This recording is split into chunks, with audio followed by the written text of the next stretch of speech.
We are here at Comic-Con. We're talking The Walking Dead, Daryl Dixon. Yes, season 3. Amazing. I know. Talk to me about how it feels to continue this legacy. 15 years, by the way. Halloween night this year will be 15 years of The Walking Dead. And just a quick segue.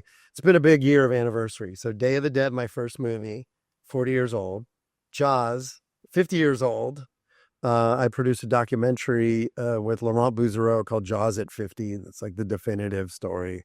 And now Walking Dead. So I'm kind of on a celebration tour, I guess. Yeah. It's kind of amazing. Speaking of celebrations, I wanted to celebrate your career a little bit. That was a better segue than mine. No, yours was amazing. I want to talk a little bit about some of the incredible work that you have done. So I want to know what was the grossest effect that you think you've ever done?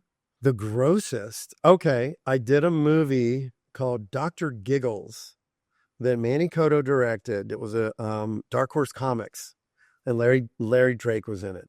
And there's a scene where he as a little kid, he's hiding inside the body of his deceased mother. So these cops come in and they see this body, and all of a sudden a scalpel comes up and pierces through and cuts out, and this little kid crawls out. So we had a fake table and a fake body, and we had this poor little kid, and we smeared him with blood, and he was underneath the body, and then he had to crawl out. So it was like Alien.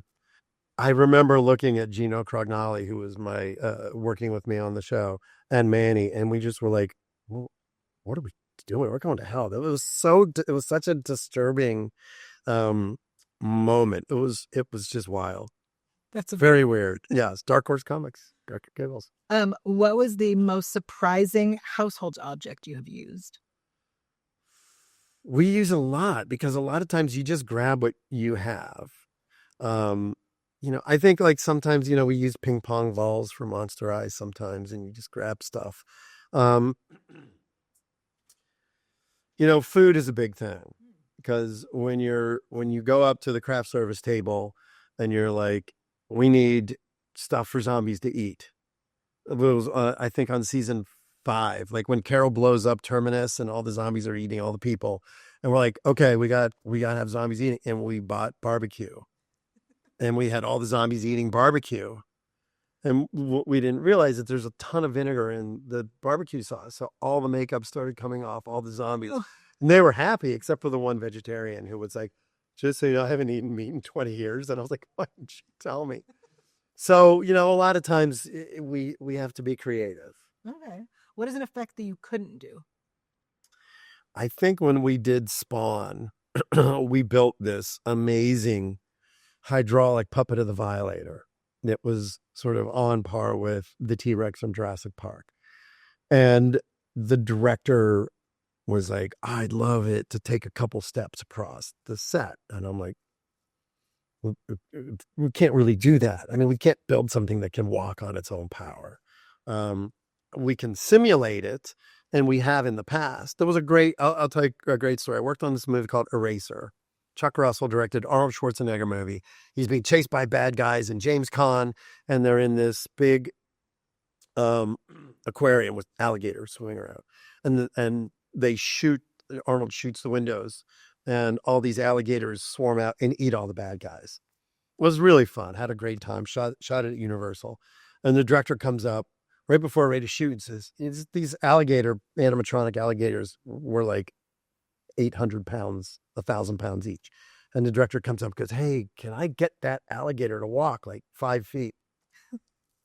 And I'm like, yeah, let me think about it. He walks away, and we're like, oh shit, like, what are we going to do?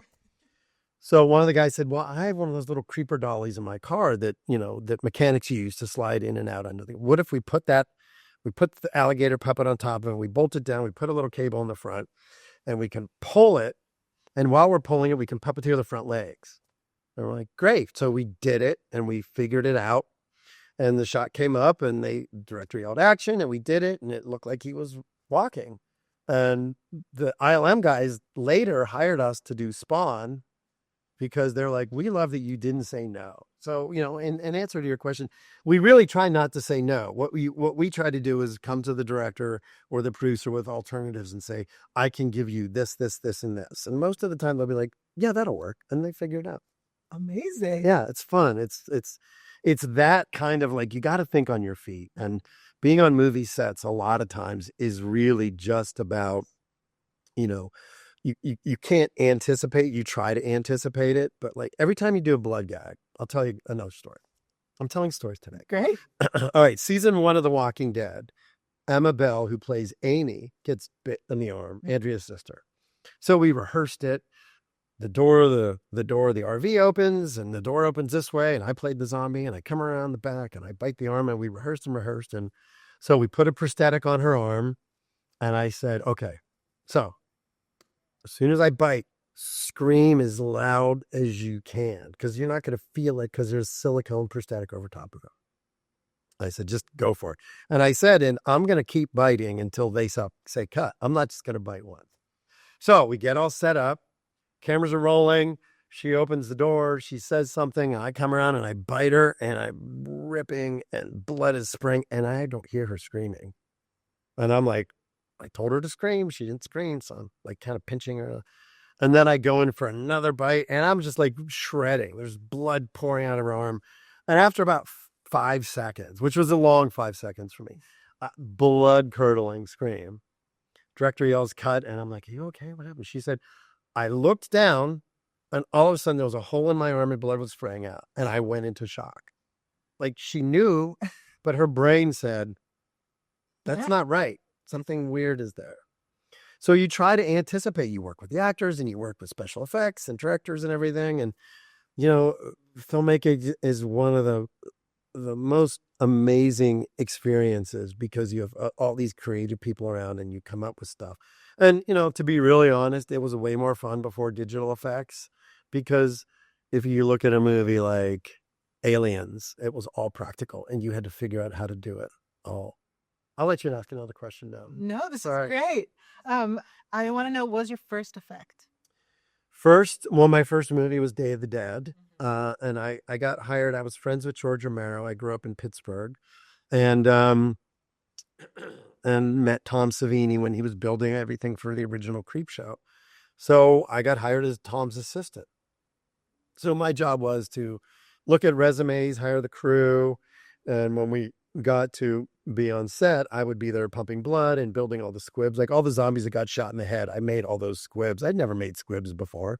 I was like, Tom, how do you do this? Well, you take a little piece of plastic, you fill it with gunpowder, you dip it in wax, you put a little fuse on it, and you attach it to the back of their head. I'm like, well, how much gunpowder? He's like, I don't know that much. So we were like literally putting explosive charges on the back of people's heads. But, You learned. And we never had an accident, and they all loved it. And we would put them inside condoms, and we'd fill it with blood, and we'd mount it to heads, and we'd blow everybody's head off. Amazing. Well, we are here at San Diego Comic Con. Yes. I want to know, what is your geek hot take? My geek hot take, explaining this. So, for example, the thought that Ben Affleck is the best Batman.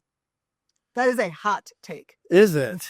It's not my hot take, but it's a hot take. Yeah. Wow. I would probably say that Alien is the greatest sci-fi horror franchise ever.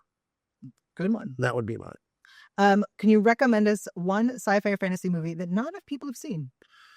When Evil Lurks, which is on Shudder, and it's a great movie, directed by a South American director named Damien Rugna, and it's awesome. Cool. Super gory and very dark. What is your fandom? Like, what do I love? Yeah. Wow. I love Jaws. I love anything Irwin Allen, Lost in Space, Towering Inferno, Universal Monsters. I feel like I'm kind of boring. It's like the usual stuff. That's great. What is one of your favorite Comic-Con highlight memories? I think coming down and having dinner, we came down for the Mist, and we did a Comic-Con dinner, and it was me, Frank Darabont, Guillermo del Toro, Bernie Wrightson.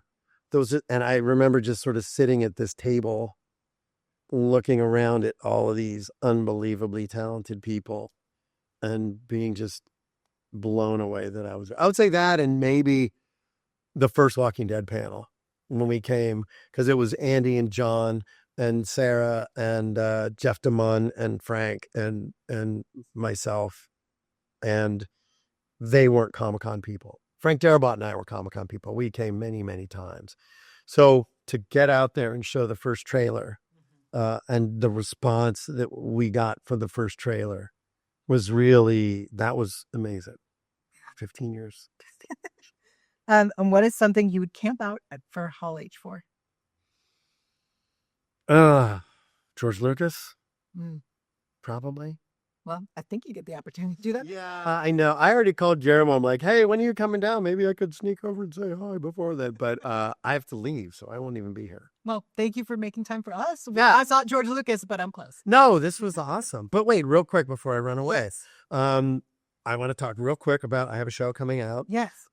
in early fall called Guts and Glory. And it is a horror themed competition show. It's a real competition show. 10 contestants that are competing. They either get eliminated or killed, and in front of the other contestants. Right. So nobody knows what is going to happen. So each episode is like, there's an autopsy challenge, there's a buried alive challenge, there's an exorcism challenge, there's a zombie challenge. And it's so much fun. And it's sort of like Halloween Horror Nights, like it's live and immersive. It's not a prank show. It's a real competition show, horror competition. Very cool. And what is your favorite challenge that they did?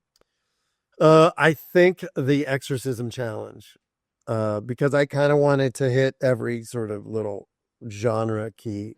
And, we have a demon on wires floating, and we have like furniture moving around by itself. And it was a lot of fun. And, the trick was, it was like directing a sporting event. We had to do it all live. So we had to figure out everything that was going to happen, where the contestants would be. And it's like, okay, slam the doors. Doors have to slam on themselves. The furniture has to move by itself. So it was kind of like doing a sporting event, like directing a football game. And you never knew where anything was going to happen. So you had to anticipate every single beat. And that was the fun part. And then, of course, when the contestants did something you never expected, you're like, oh my God, that's amazing. I didn't think of that.